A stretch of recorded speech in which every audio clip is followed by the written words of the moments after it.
Good evening, everyone. My name is Kim Dorman, and I serve as the Community Engagement Coordinator for the Princeton Public Library. I'm delighted to welcome you here all this evening, and we're thrilled to be able to participate with the League of Women Voters to host this candidate forum for the Board of Education. This program should last for about an hour. We invite people who can ask questions at any point that they'd like the League of Women Voters to ask the candidates. At any point throughout the program, please just use the Q&A function to do so. And at this point, I'm delighted to introduce Anne Armstrong of the League of Women Voters, who will run the program. Have a wonderful evening. Thank you. Welcome. We have with us this evening 5 candidates vying for 3 seats on the Princeton Board of Education. Before introducing the candidates and explaining the format for the evening, I have an opening statement that I must read from the League of Women Voters of New Jersey. Elections and voting are core concerns for the League of Women Voters. Leagues are committed to providing fact-based information about issues and the positions candidates take on those issues to help voters make their own decisions and participate in the electoral process. From the candidates for New Jersey state legislators down to the local municipalities and Board of Education, all the election information you need can be found at vote411.org. Enter your address and get your personalized information on candidates and issues. I also need to announce that any use of the League name or footage from this forum in campaign materials, literature, or advertising of any kind, including internet, social media, cable, television, or radio, has not been authorized by the League of Women Voters, and doing so is in violation of the League of Women Voters policy.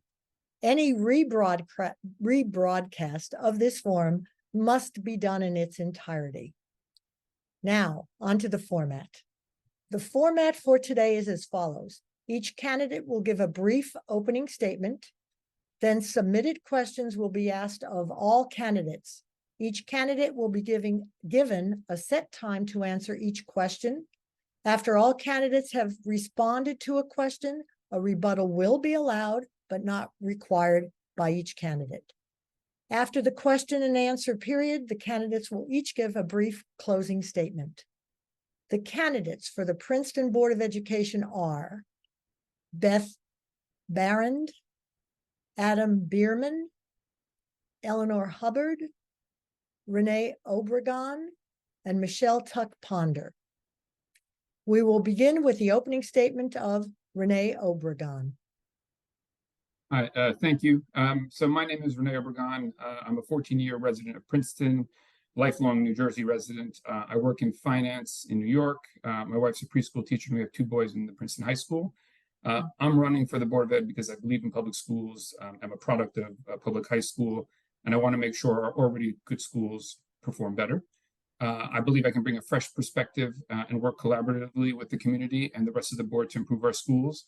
My main areas of focus would be transparency in terms of data and communication with the broader community, closing the learning gap. We've got some cohorts of the population where the learning gap is large, a rigorous curriculum and student enrichment activities. I don't believe in cutting AP courses or enrichment activities. Personal story, but it was my French teacher who took us on a French trip that I worked for that got me the international bug, and I've been working in international finance ever since. So those little trips make a big difference in life. Focusing on keeping a tight budget, implementing the action points from the special education review, the long-term planning of building capacity, and making sure that we teach our kids about the risks of social media and drug use. So thank you for your time and look forward to answering questions. Thank you very much. Eleanor Hubbard. Good evening. My name is Eleanor Hubbard, and I'm running for the Board of Education because I want to step up and do whatever I can to make our schools as they can be for all our children. I have 3 kids at Riverside and Princeton Middle School, which means I have a good 10 years ahead of being personally invested in our public schools. If I'm elected to the board, my top priority will be making sure our children receive rich and challenging educations while also remaining attentive to their social and emotional well-being. After the social and academic tolls of the pandemic, I know our kids need both the emphasis on academic achievement and happy, welcoming schools. I have the right background for this role. I have a long record of service in children's issues, and I've been both a public school teacher and a professor at Princeton University. In our district, I support hands-on learning in the garden, and I've advocated for a stronger math program in the upper grades. I'll bring the board a fresh perspective, academic expertise, a deep commitment to children, and a record of hard work and cooperation, all in the service of our public schools. Thank you. Adam Bierman.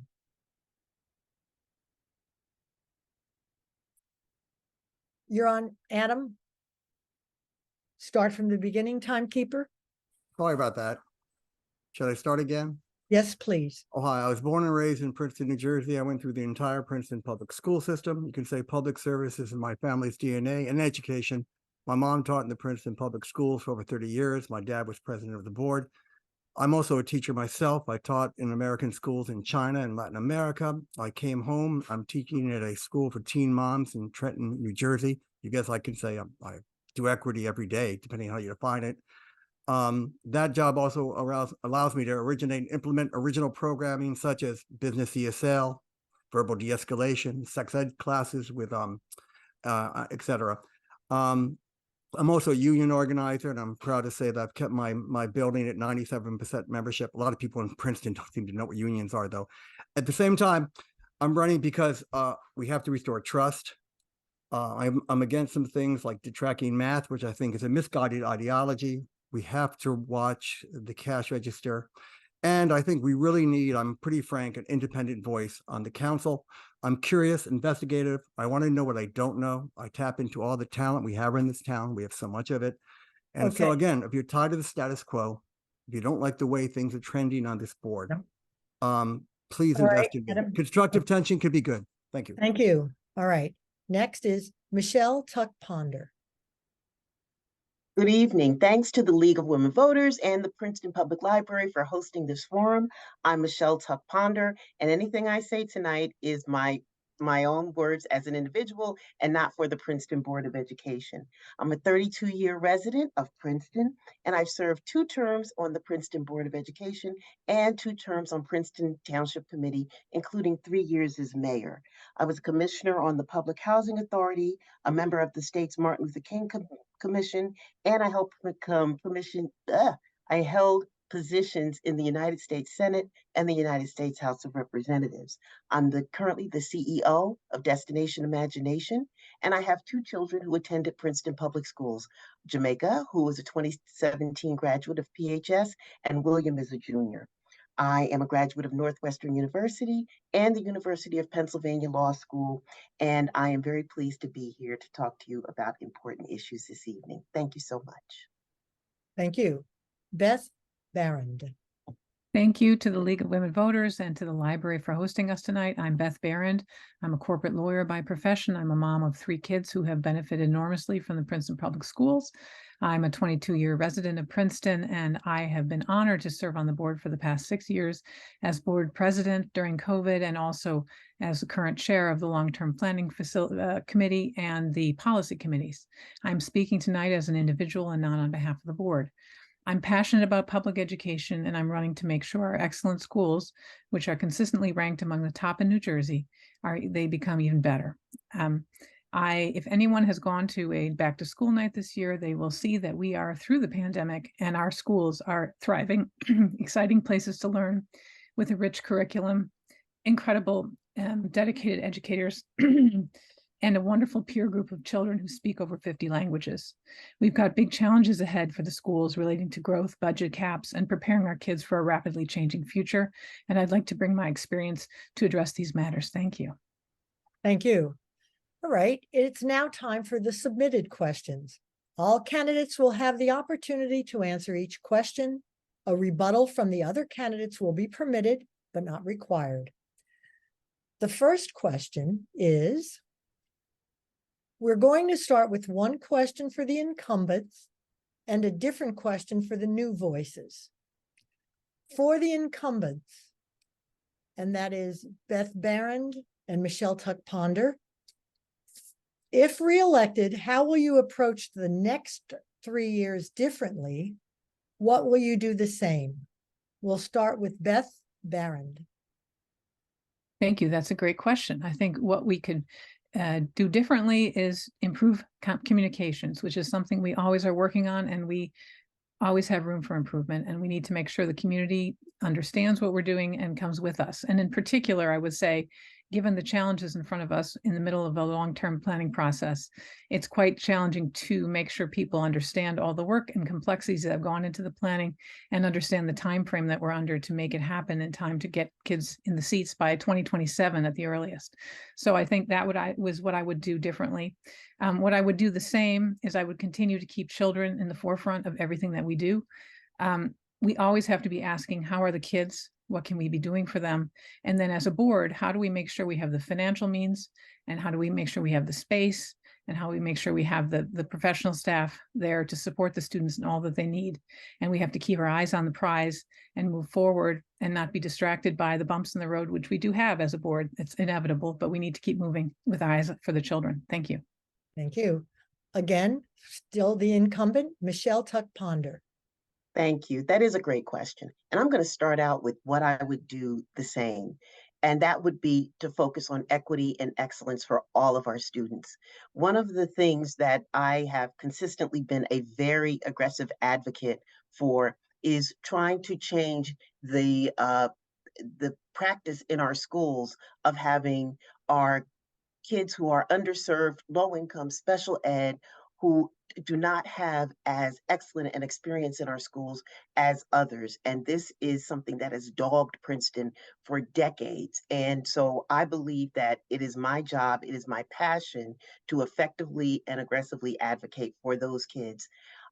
What I would do differently, I think that we need to figure out, I agree with my colleague Beth, we need to figure out a different way to communicate, because I think that we struggle with communicating effectively the parameters under which we work and what the job is for the Board of Education members. We have a code of ethics that we are bound to follow. And I think that the community struggles in understanding what we can and cannot do. So I think we could do a better job with communication. Thank you.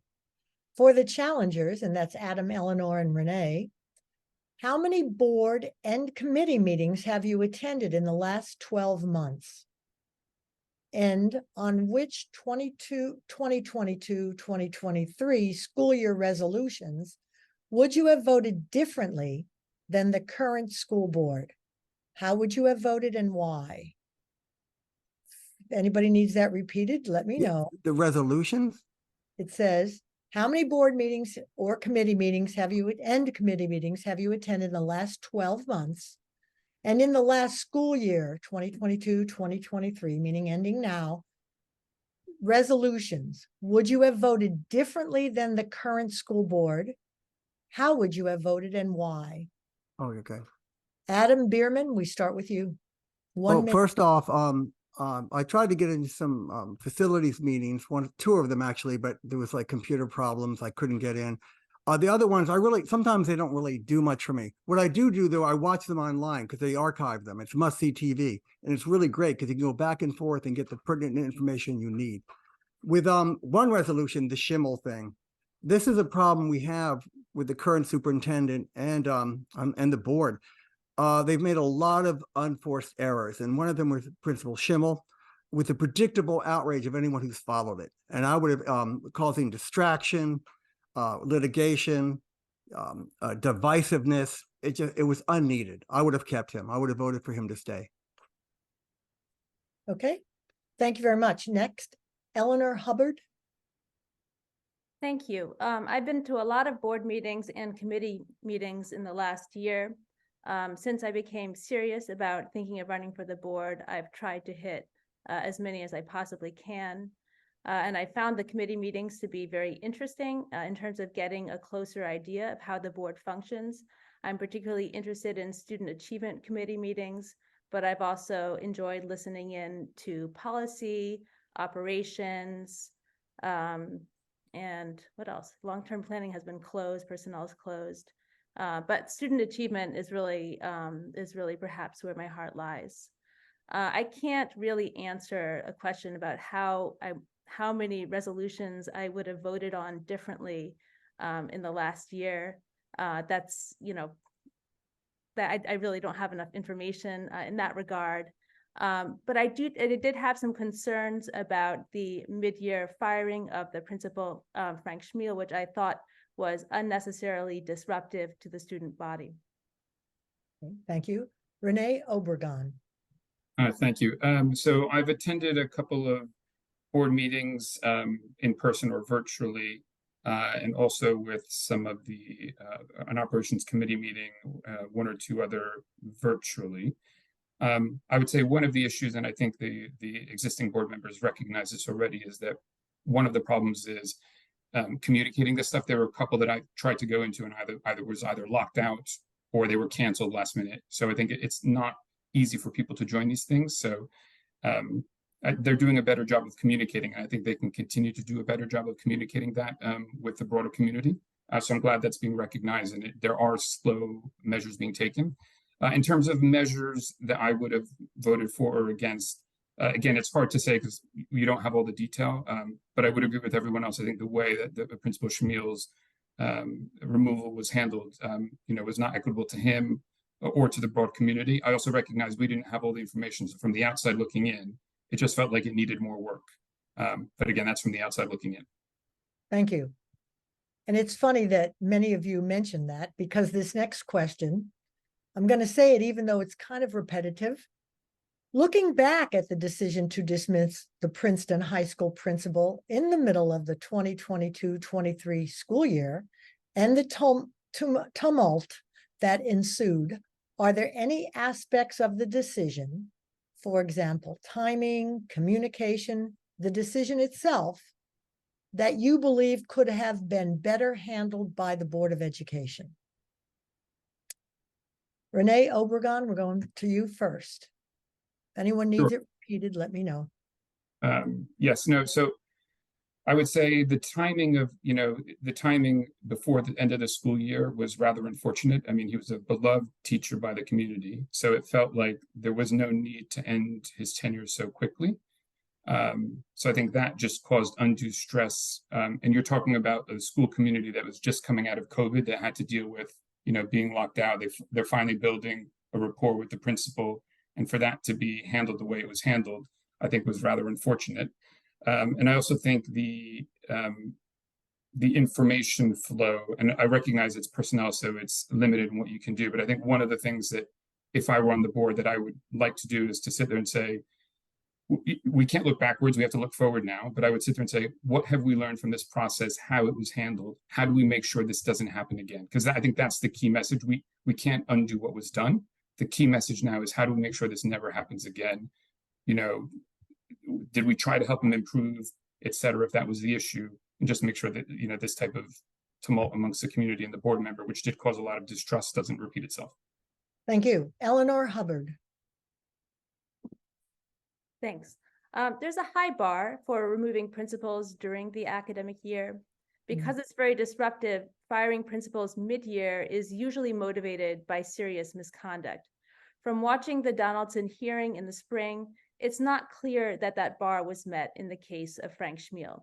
The more serious accusations made against him had to do with events that had already been addressed the previous year, so they didn't seem to pose an urgent need to remove him from school grounds. The timing of his removal appears to have resulted from a power struggle between himself and our superintendent, and that does not reflect well on our district. So I wish, going back, that the board had not signed their names to the initial communication that came out about his dismissal. I think that was a mistake. We all have people we like personally and people we don't, but I expect administrators to put aside personal likes and dislikes in their dealings with each other and to be guided by concern for students' educational welfare. Thank you. Beth Barrand.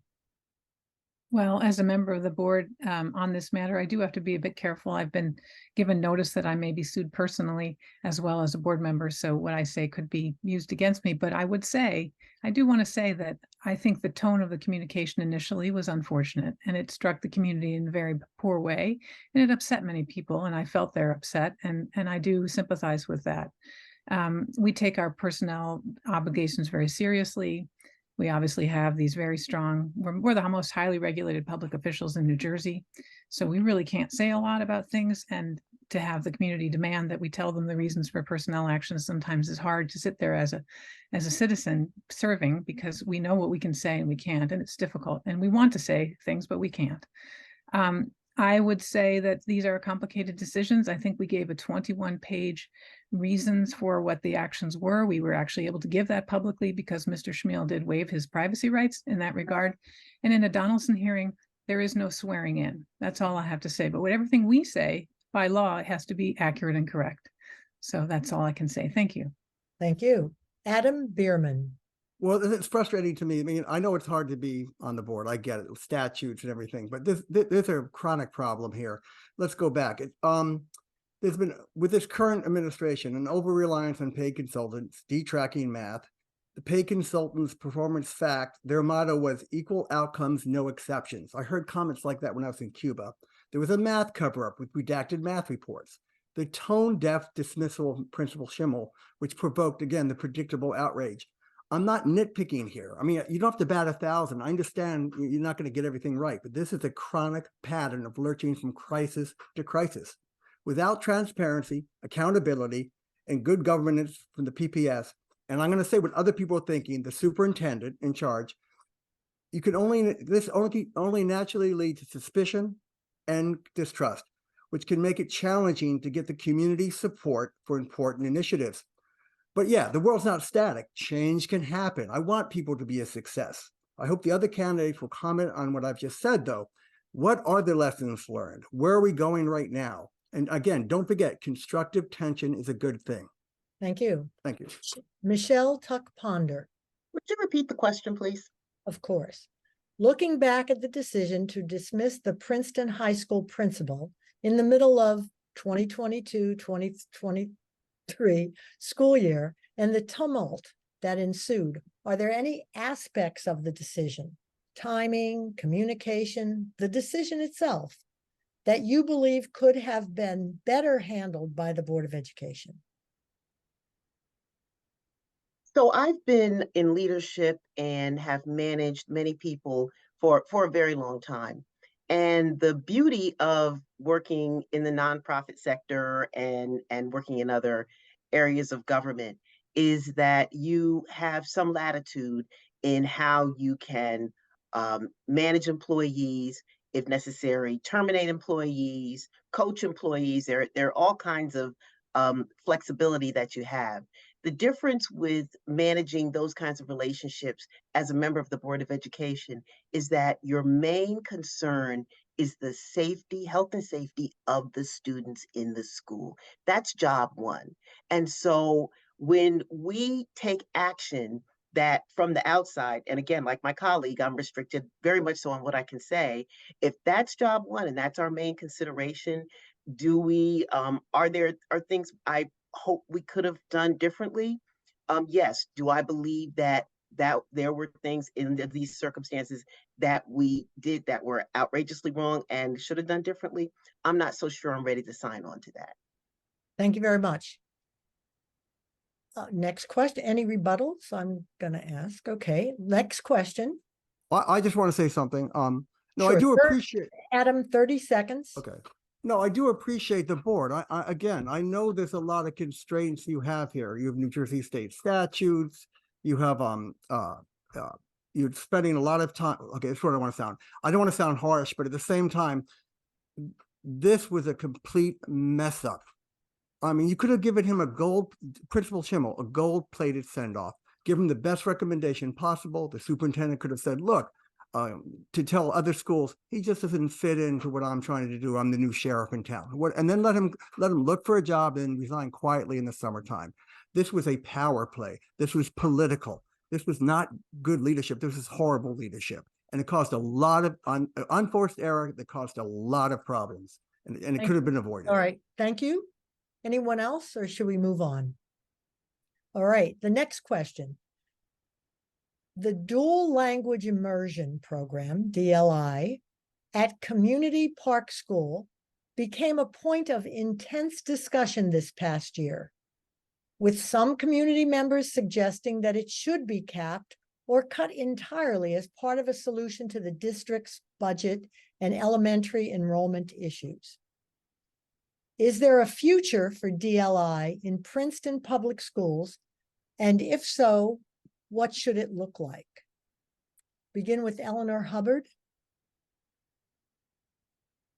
Thank you.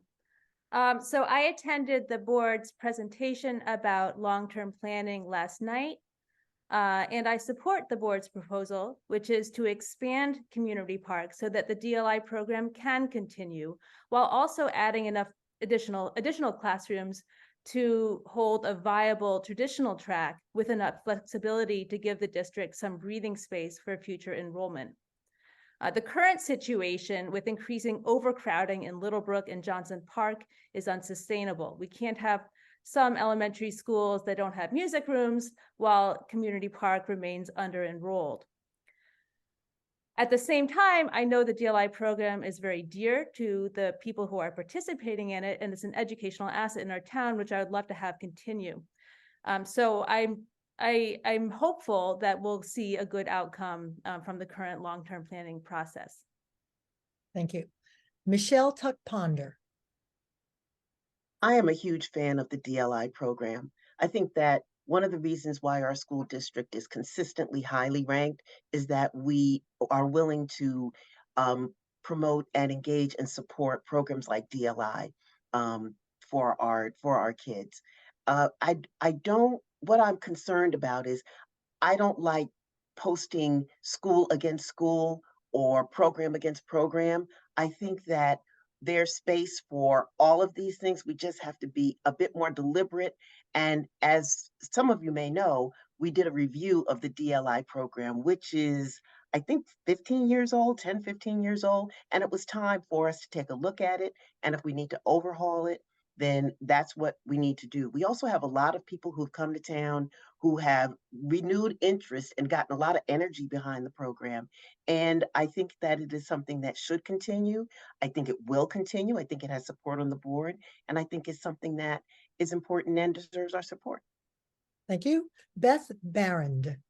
Yeah, the DLI is a program that is valued by the board. Many high-performing districts have these types of programs, and the people who have children in the program obviously love it. They're passionate about it, and I think that there's support for this program on the board. But when we do planning, we have to figure out how we continue to provide appropriate spaces for all of our children to learn in an equitable manner. And in the elementary levels, it's tricky because we have aging facilities that are set at 4 points in the town, and we have to figure out how to absorb the new children and adjust and use the assets that we have as a community. So we don't have one program that drives the planning. We have to do the planning and try to accomplish the programming that we want. And I think that the solutions we proposed or we're recommending that we talked about last night is going to allow the DLI program to flourish and to meet the initial goals that it was set up to do, and to continue to be a wonderful small program in that school, but also to open up the building to the residents in the neighborhood who haven't had access for the past few years, and in particular, children who have special education needs, children who want to walk and maybe come in 2nd grade, they can't attend. So I think we're trying to meet all of these needs and balance them, but I see a good future for the program. All right. Renee Obregon, DLI. Yes. So the DLI obviously is a beloved program by the parents in the community within CP. Actually, I remember when it started because I wanted my kids to join it. It just, at the time, they were too late too old to join. I would like there to be a future for the DLI program, but again, I think like everyone else, it can't come at the expense of other schools who are facing overcrowded because CP is being underutilized and they're shifting the capacity elsewhere. So again, the proposal is to increase capacity at CP and do the DLI and dual tracking all makes sense. So I think if we can do all of that, it is an asset to the community. But I think we have to tick all of those boxes. And so long as we tick all of those boxes, as a board member, certainly I would be in support of DLI. And I think one of the things is support doesn't mean just support. It means if we need to increase enrollment, it means being proactive and increasing enrollment with the community so people know that exists and it's a viable option they should be going to so we can hit those numbers. Thank you. Adam Bierman. Yeah, kudos to the board. They're in a rock and a hard place. This started with fair share housing and the council. And now we're looking at maybe by 2027, depending on what studies you see, 800 units to 1,000 units. They are doing the best job they can in a very difficult situation. And not everyone's going to be happy. DLI is great, though. I mean, the study's proven how it helps your brain. I learned Spanish when I was overseas. It helps the brain. It helps you, I think, be more intelligent, helps you compete in the workplace. The only negative I heard, I don't know if it's a big problem now, my housekeeper's telling me how she didn't want her kids to go there because she wanted them only to speak English. But nothing's going to be perfect. And I feel bad for Community Park. It is they love their community. They love, and there's going to be a disruption. There's just no doubt about it. And I hopefully we can do this in a cost-effective way, because construction is very complex and things can go wrong. If I'm making sense. But again, yeah, I feel the board's doing the best they can. I really think that. Thank you. All right, next question. Do you believe that the district has sufficiently current and complete information about the needs of our special education student population? If so, what is one of the most significant areas in need of improvement, and how would you propose to address it? Michelle Tuck-Ponder, you're first. Thank you.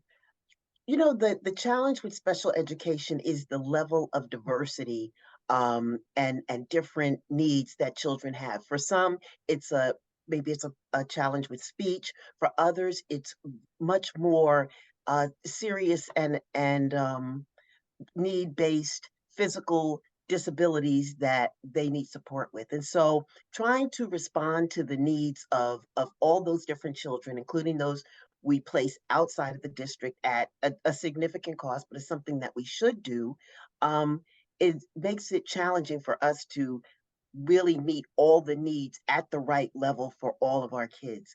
We've fallen short, as the special ed review showed a couple of years ago, and we're still trying to catch up with that. We're also dealing with the fallback on COVID, which I think was much more difficult on our kids with IEPs. But my real challenge with our special ed program is the overclassification of Spanish-speaking students and kids of color.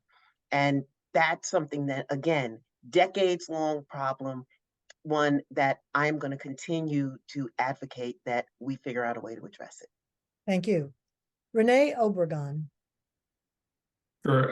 With regards to special education, I guess there are two big observations I would make. For the people in the community who aren't aware, there was a big study done in 2021 that actually did a really good job of identifying the issues and actually coming up with the solutions. So I think one of the complaints and frustrations from parents is, how come these haven't been acted upon? They flagged inconsistent intervention and referral services, general teachers not being held accountable for their IEPs. And so again, while I'm not special education parent, I can understand that frustration. And as Michelle just stated, COVID only made that much worse. So I think the answers are there. We just need to implement them. And obviously there are budget constraints, and I know there are hiring constraints, but that shouldn't be an obstacle. And the other point to flag as well is it's very expensive for some of the outplacement for these students. So I think we spend north of $2 million a year. I wonder if there's a way that the state can help. We can recoup some of that money from the state, or if some of these things can be bought in-house much more efficiently. Again, I'm not saying that's the answer, but those are things to address. Thank you. Adam Bierman. Yeah, it was a great study, and it is hard to implement. But one thing, and a lot of people have touched on good points already. Eleanor, I think, did an excellent job in the last forum talking about it could be sometimes that parents feel that they're in an adversarial position when they're trying to deal with special ed. So I'm going to touch on one thing: teachers reading the IEP and working in sync with an aide and a parent. That can be enforced, though, and maybe it's put in their contract, but there has to be a top-down approach where the superintendent, whoever, tells the principals, I expect those teachers to do that. In my own research in that segment, I found a lot of teachers are very resistant. They don't even know what's in the IEP. And that's not acceptable. I mean, I know it's part of their job. I know it's difficult, you know, when you teach a regular class and you have special ed and everything, but that can be enforced. But yeah, and then what Michelle was talking about, Tuck Ponder, it's been going on for a long time with especially behavioral issues, like kids who are minorities with behavioral issues. Sometimes teachers find it much easier just to refer them. Also, sometimes you do that, parents want that because the kids can get services. But again, I go back, you Right. can enforce, make sure these teachers read the IEP and work in sync with aides and parents. Okay, thank you very much. Beth Barron? I agree with almost everything that was just said by all my colleagues here. I'm so glad we're talking about special education. These are not other children, these are our children. All of our children have different needs, and many of us have kids who have special needs kids and don't. And how we handle our special needs community impacts all of the children. They need to be we are obligated under the law to provide an inclusive and appropriate environment for them to learn. They need to be with the general eligible population. My children learned so much at Riverside because we had the autism program. They learned to work together with these children and be friends and be kind and to understand different learning styles. It was very powerful for them. We need to implement these reports. We have wonderful parents who volunteered on the CPAG, the PTO for the special needs community, and they had such good ideas that were based on what the kids needed. And it's kind of frustrating to sit on a board and see people articulating very clearly priorities and things that can be done and not to see it happen. So I personally really want us to make sure that special education is in the forefront of everything that we do, including the strategic plan goals. We need to understand exactly how they're incorporating that community and those needs in that work. Thank you. Thank you. Eleanor Hubbard. Thanks.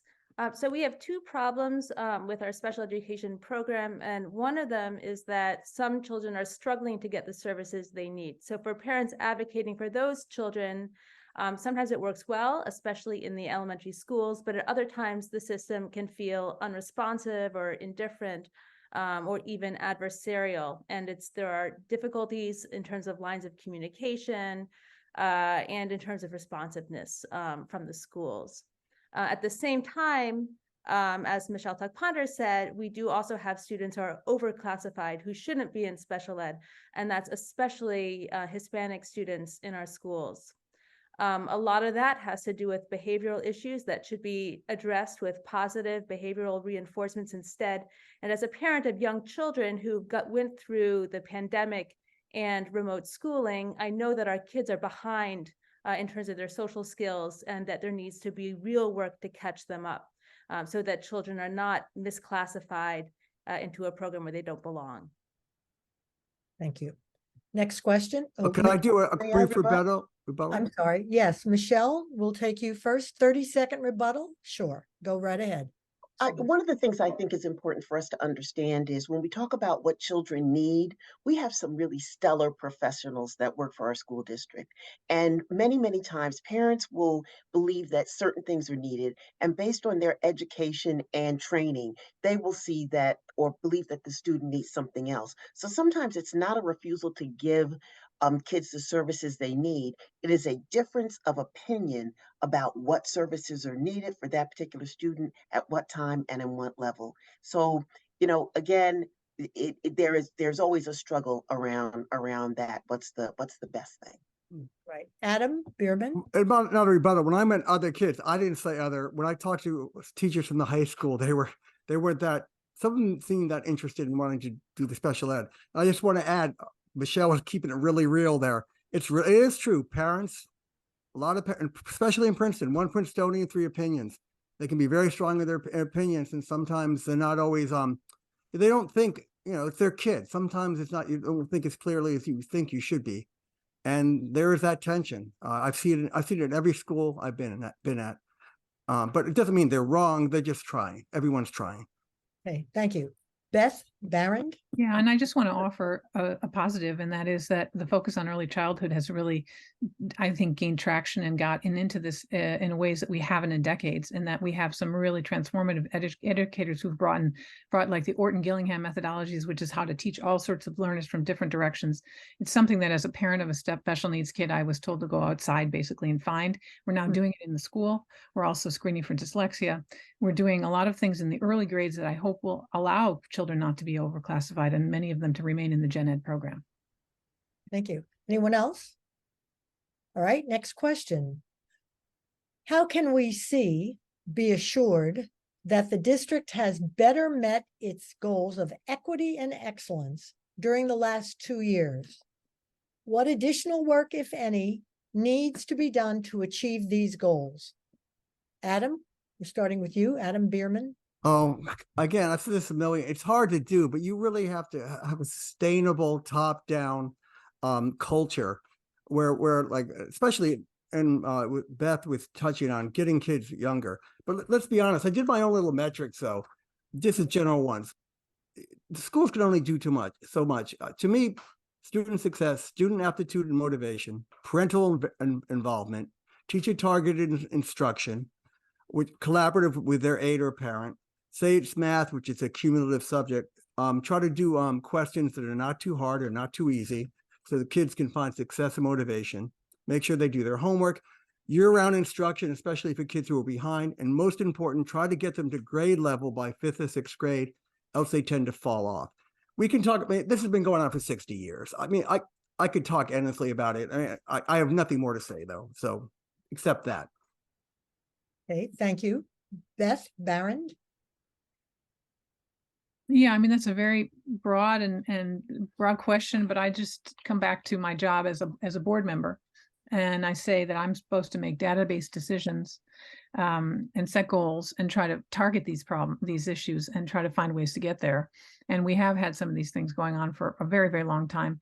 And I would look to our new strategic plan, which I think is actually breaking down. It's based on data, it's based on survey data, it's based on performance data. And they found targets that they said, if we can meet these targets, we bring up all the children. Everybody's going to benefit from it. And so we're going to hear reports on that. We're going to hear reports on student achievement at our next meeting, and the performance, I think it's SAT, ACT, standardized testing. That's coming at our next board meeting, and I encourage people to come hear the report, what's going on, what do the gaps look like, and what's going to be done. So data, and how do we drill down and focus? Eleanor Hubbard. You're on mute. She'll get it. Sorry. Take it. Yeah, so for now, we are not really in a very good place in terms of excellence and equity because of the impact of the COVID pandemic. Our test scores are down, and they are still down. Although we're understandably eager to put the pandemic behind us, continuing weaknesses in our performance should be raising alarms. In last year's state performance report, for example, our district failed to meet its targets district-wide in mathematics and failed to meet English language arts targets for Hispanic students, economically disadvantaged students, and students with disabilities. In addition, the district had low levels of proficiency in science, which is the only other subject area measured in the performance report. So it's important that we actually make serious progress on this. I think we need knowledge-rich elementary school curriculum so our disadvantaged students get essential foundational knowledge that is necessary to succeed in advanced courses. Now they're not getting it. And I would also like to see high-impact tutoring, which is expensive but cost-effective because it works so well. Thank you. Michelle Tuck-Ponder.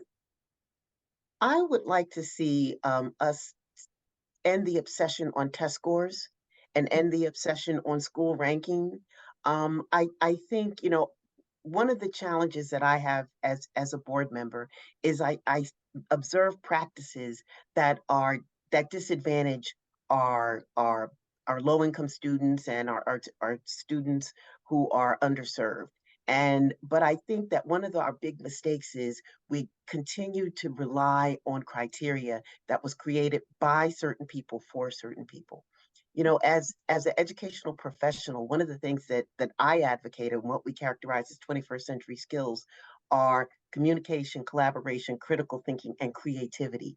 Those are the skills that are going to sustain our students. And if we want to talk about equality, and we want to talk about equity, and we want to talk about giving every kid a chance to be successful in life, we need to focus less on how many AP courses you take and what kind of scores you get on an SAT, and focus more on these skills that are going to sustain you, whether you're a plumber or whether you're a college professor or whatever the case may be. So, again, we have a lot of work to do, but I think that a different perspective would be really helpful.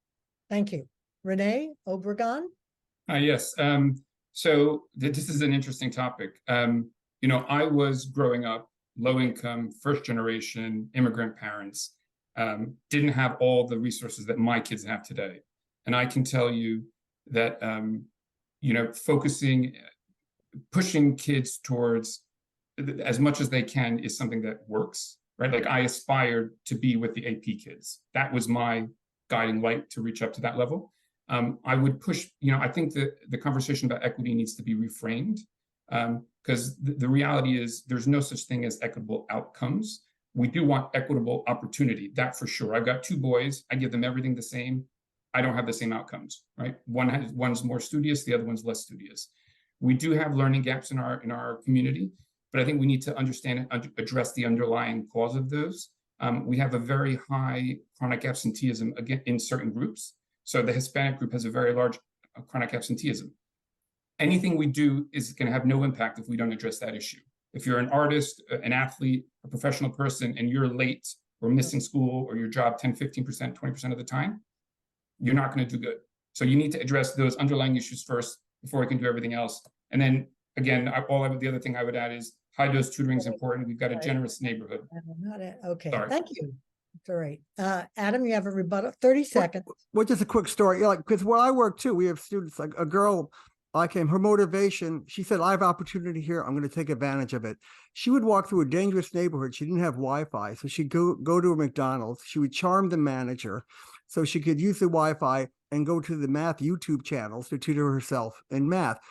She had already had a baby. She took care of her nephew. And she worked sometimes at night cleaning houses. But she said, look, I was in a village in Mexico where the school, the roof fell in. The teacher never showed up. And then I was in Washington State picking apples. So I'm not saying that there are issues, but also what is your motivation? You know, what do you want to do? Immigrant eyes, you know, they see opportunity. And that, you know, so I want to add that. All right. Thank you very much. Eleanor, 30 seconds. You wanted to say something? Thanks. Yes, I'd like to note that it's important to realize that standardized test scores are for judging our school's performance, not for judging our children. No test score can sum up a child's worth, but test scores give us essential information about whether our schools are doing their job. And if we don't pay attention to them, then we're not going to find out where the problems are, and we're not going to be able to fix them. Michelle Tuck Ponder, 30 seconds. And I will push back on that, because if we just took them as one element, that would be one thing. That's not it. We are consumed with test scores. We celebrate when they're great. We mourn when they're not so great. We're coming out of a pandemic, folks. Newsflash. And so any scores that we've been looking at from last year are not necessarily valid in terms of how our school district performs under normal circumstances. So I think that, you know, taking that into account, the whole picture holistically around how our schools perform is important to do as well. Also, in the midst of wealth and resources that kids have, when kids don't have something, you can talk about pushing till the cows come home, but they are under circumstances that don't allow them to be able to push as much as everybody else. Thank you. Renee, 30 seconds. Yeah, no, I just wanted to finish a comment on two things. One, I would agree with something that Eleanor said. High dose tutoring is important. There are free resources. We live in a very generous community. You know, where it gets expensive, people would be willing to pay for that, to contribute to help these kids if you see evidence-based outcomes. So that's one thing. I would also agree with Michelle Tuck Ponder. You know, not every kid is going to go to college. That's fine. But we still need to measure them and push them. And, you know, we can sit there and say grades don't count or scores don't count, but that's not the reality in the real world. And so I think we'd be doing a disservice to those kids if we don't, you know, kind of hold them to a standard, because that's the real world. Thank you very much. All right. Next question. I can see which one is. Okay. After equity and excellence. How can we better assure that discipline of each student is fair and individualized, regardless of their race, class, and ethnicity, and that it is perceived as fair? Beth Barron, we're starting with you. Anyone needs to repeat it, let me know. Well, I'm a big fan of restorative justice, And restorative justice means that the child feels like they're part of the community to start with, so they have something to be restored to. And that goes to a feeling of being welcome and of engagement and feeling seen and understood. So it kind of goes to something we haven't talked about, and I would have tacked on to this last discussion, is student wellness and stress and comfort in our class and that type of thing. We have to remember that, as Renee said, we have a very high level of absenteeism. If we don't want our children, if their children aren't in the seats and if they don't feel welcome and engaged, it's very difficult to teach them things. So in terms of discipline, I really think that restorative justice is the way to work on that, to ensure that they want to come back to something. You don't exclude, you don't suspend, you don't send them away. You try to keep them with you and make them want to become one with us again and understand what they've done and work it out with the other people. Again, these are real world skills. We have to teach our children to be holistic people who can deal with peers and communicate and collaborate. So I think of it more holistically, and it's important. And I think we need to do more of it and give resources to the restorative justice efforts. Okay, thank you. Adam Bierman. We're touching on the landmines, aren't we? I mean, I've heard things about Princeton High School. It's anecdotal. I can only tell from my own experiences. A lot of times when kids act out, there's some instability at home. It's something deeper. Well, I do something called LAF EOC. I still remember it. You listen, you accept what they have to say. Then you ask them to focus. Then you encourage and you offer a different avenue and you give them, make a mutual contract. But to do that, you have to build a relationship. You have to be that solid object. You have to be that person they see as firm, fair, and consistent, and not blowing smoke up their butt too. Kids can see when you're phony. And that takes time. I mean, maybe you can have a resource officer. Maybe you can get one for free instead of paying for one. But someone around there that the kids can see that they can go to, that they really trust. And again, but don't be condescending. Don't treat them like perpetual victims or something, which of kids who have chronic problems. And this is for all races and creeds. Black kids are, I want to find out exactly why, and it could change, why Black kids are getting suspended more than white kids. When I was in Princeton High School, I knew the reason why. It was just 2 kids doing most of the stuff. And they came from pretty unstable homes. One actually had you sent away. Okay, thank you very much. Renee Obregon. Can you repeat the question? Sure. How can we better assure that discipline of each student is fair and individualized, regardless of their race, class, and ethnicity, and that it is perceived as fair? Okay. Yeah, I mean, this is, you know, I would be lying if I said I have the answer for this. I would like to think that it is, you know, a student commits X, regardless of what you do, that they're equally punished. If we're not, like, that's part of the teacher also teaching the teachers that they have to report students equally. So I think there's, you know, some of that that going on. I would say where we do have issues, I would come back to the original problem where, you know, if these are issues of bad behavior, where there are underlying problems, you know, there needs to be mentoring, you know, from an early age so we can catch this early, right? So you start them in elementary school, middle school, so you can kind of catch these issues and try to avoid that before it gets into the high schoal. It's a different situation if you've got people transferring in. But again, obviously, in theory, I would like to think that, you know, everyone's treated equally. And clearly, I'm sure that's not the case. But again, I would just say part of that is the teacher, and where it is happening, we have to make sure that it doesn't. Thank you. Eleanor Hubbard. Thank you. So my children are not angels. So I've been a parent called into the principal's office, and I know that it is a very vulnerable feeling, and that it really matters to feel that you can trust that the people in charge care about your kid. If you don't have that level of trust, it's very hard. And I imagine that that must be difficult for Black parents because of research that shows that Black children are indeed treated disproportionately harshly in school. So one way to approach that is to have clear policies, right, with sort of limited wiggle room, so that there are very clear punishments for different kinds of infractions. But even there, I think there has to be room for grace for individual circumstances. That's kind of personal to me because when I was younger, I taught in a public school where I had a student who became homeless, and he got in trouble. His clothes got messy over time. I mean, he used to be always in uniform, and then he wasn't. And he got in trouble for fighting because someone made fun of his clothes. He was treated harshly in a sort of a, no excuses system. And that was very hard for me to take at that time. Thank you. Michelle Tuck Ponder. The Board of Education carefully scrutinizes the characteristics of the children who are suspended in the schools. And so we know whether a child is special ed or a racial minority or other characteristics. Here is my issue.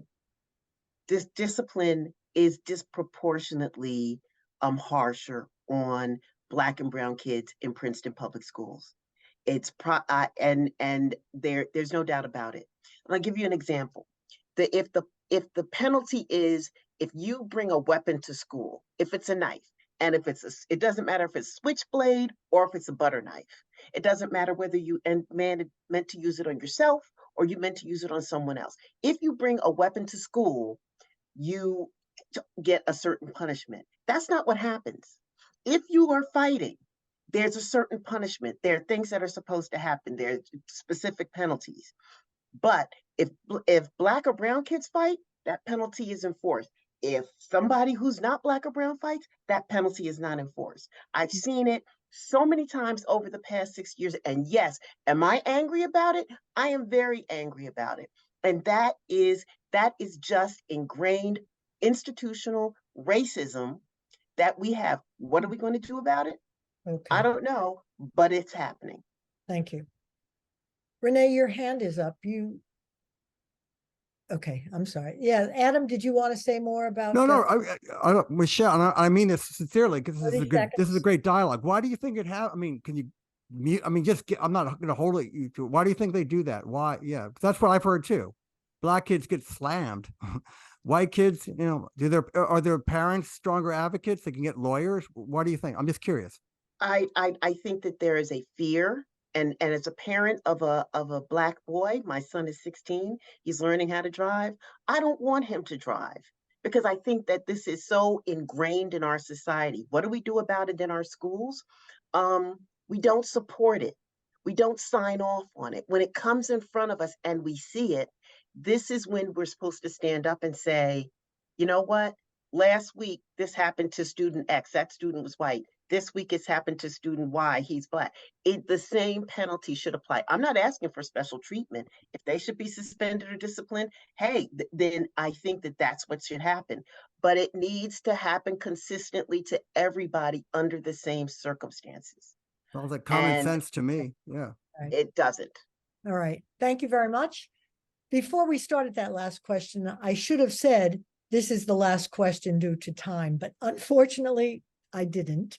But anyway, thank you very much. And what I'd like to do is thank those residents that submitted questions. More questions were submitted than we had time to include due to our limited time frame. An attempt was made to consolidate questions where applicable. We will now have the candidates' closing statements, beginning with Beth Barron.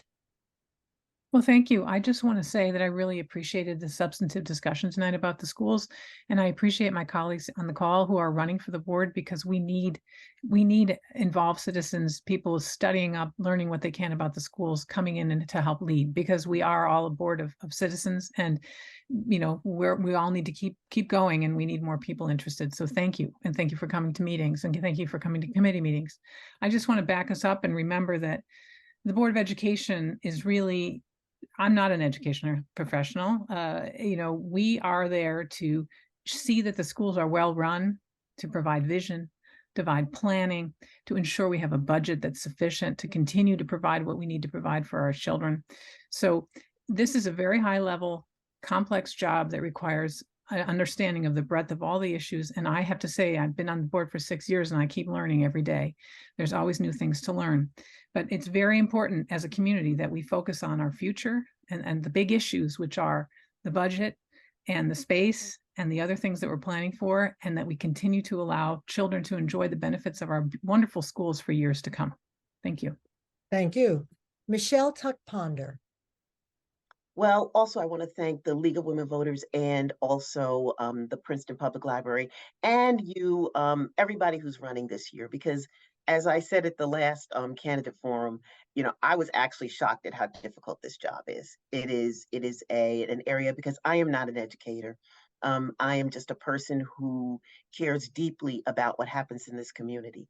And one of the things that's really important to me is understanding that as we celebrate the wonderful diversity of our community and the wonderful diversity of our schools, that we remember that people are in very different circumstances. Someone said at the long-term facilities planning meeting last night, why don't we just do X because Princeton's rich, we can do it. And someone else came on and said, you know what, I was offended by that because we're not all rich. And so we're in different places. And so it's our job on the Board of Education to make sure that the schools are run well for everybody, and not just the people who have kids in school and the kids in school, but also all the people in the town who care deeply about education. So thanks so much for giving us the opportunity to talk about these issues tonight. Thank you. Adam Bierman. Well, same thing. Thank you a lot. But I got to get a little political here. There's been a whisper campaign saying I want to defund our schools or something like that. I'm not against funding or fixing our buildings, but I have a fiduciary responsibility to ask for more information so I can make a fully formed decision. I understand about New Jersey statutes, construction, bidding, et cetera, and construction is complex.